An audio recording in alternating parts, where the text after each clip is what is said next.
తాకట్లో ఉన్న మీ బంగారాన్ని విడిపించి ఆ రోజు ఆన్లైన్ రేటుకి కొంటాం. Sharma gold company.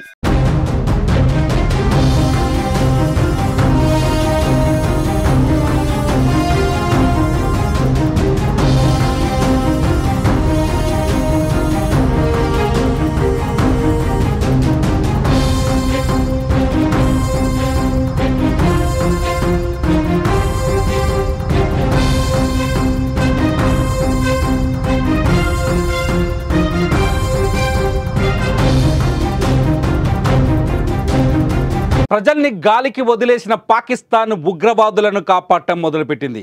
ఏ క్షణమైన యుద్ధం వస్తే ఉగ్రవాదులు అడ్డంగా దొరికిపోతే ప్రపంచ దేశాల ముందు దోషిగా నిలబడాల్సి వస్తుందని పాకిస్తాన్ ఉగ్రవాదులను సేవ్ చేసే పని చేస్తోంది. ఇటు ఉగ్రవాద స్థావరాల్ని భారత్ సరిహద్దు చుట్టూ ఉన్న దాదాపు 42 ఉగ్రవాద స్థావరాల్ని అంటే లాంచ్ ప్యాడ్స్ నుంచి ఉగ్రవాదుల్ని పాకిస్తాన్ లోపలికి తీసుకెళ్తున్నారు.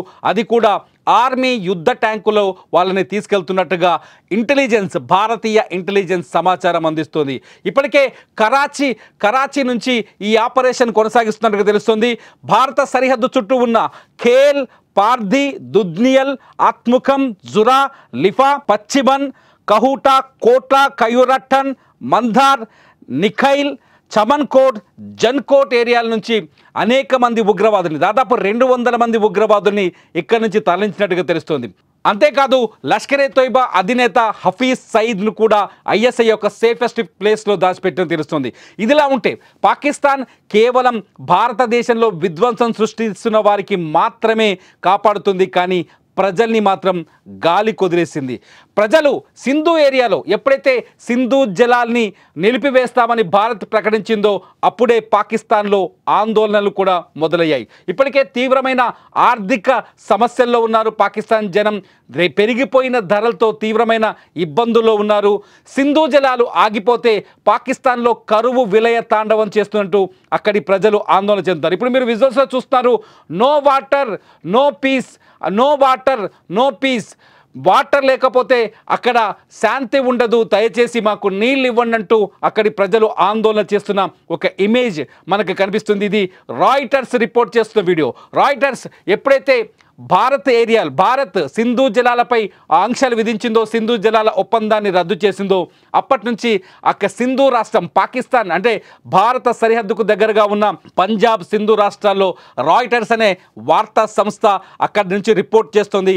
అక్కడి రైతులు తీవ్రమైన ఆందోళనలో ఉన్నారని, కన్నీళ్లు పెట్టుకుంటున్నారని చెప్తుంది. అంతేకాదు పాకిస్తాన్లో జరుగుతున్న ఆందోళనలను, నిరసనలను కూడా వీడియోల రూపంలో రాయిటర్స్ బయట పెడుతుంది. పాకిస్తాన్లో తీవ్రమైన ఆందోళనలు జరుగుతున్నాయి, దయచేసి ఈ రెచ్చగొట్టే విధానాన్ని మానుకోండి అంటూ అక్కడి ప్రభుత్వాన్ని, పాకిస్తాన్ ప్రభుత్వాన్ని హెచ్చరిస్తున్నారు.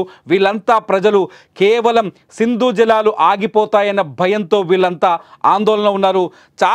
పాకిస్తాన్లో చాలా చోట్ల ప్రజల ఆందోళనల్ని చెదరగొట్టడానికి, ప్రజల తిరుగుబాటుని ఆపడానికి సైనిక చర్యను చేపట్టారు. పోలీసులు విచక్షణ రహితంగా అక్కడి ప్రజల్ని కొడుతున్నారు. ఇప్పటికే సింధు జలాల విషయంలో సింధు రాష్ట్రానికి పంజాబ్ రాష్ట్రానికి మధ్య తీవ్రమైన ఉద్రిక్తతలు ఉన్నాయి.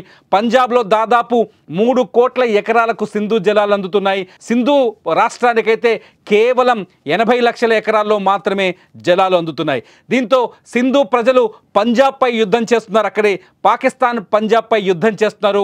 పంజాబ్లో నీటిని ఆపుతున్నారని, సింధు జలాలను ఆపేస్తున్నారని యుద్ధం చేస్తున్నారు.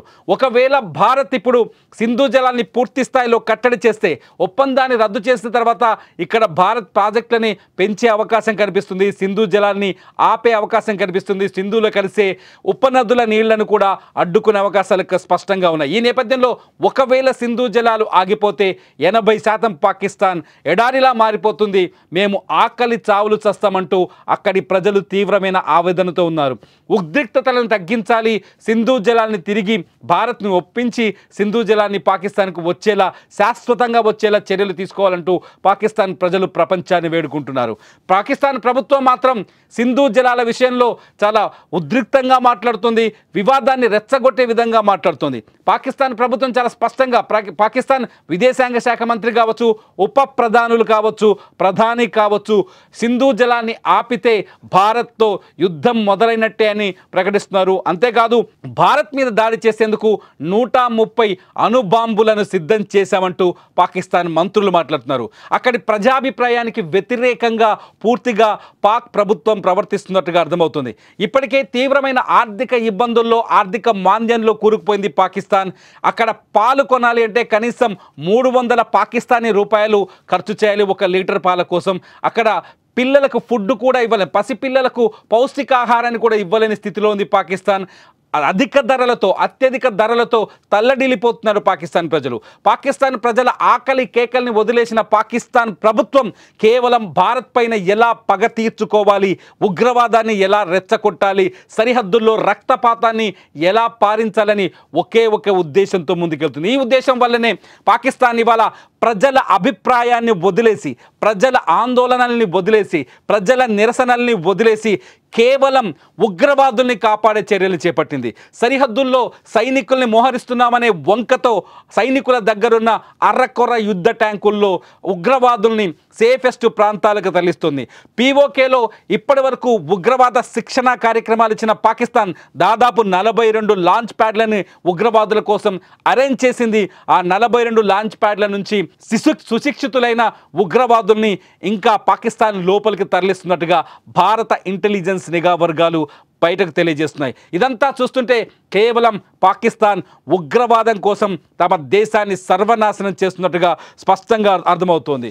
రాయిటర్స్ సంస్థ ప్రతినిధులు పాకిస్తాన్లోని సింధు, పంజాబ్ రాష్ట్రాల్లో పర్యటిస్తున్నప్పుడు ఒక్క రైతు కూడా పాక్ చర్యల్ని సమర్థించటం లేదు.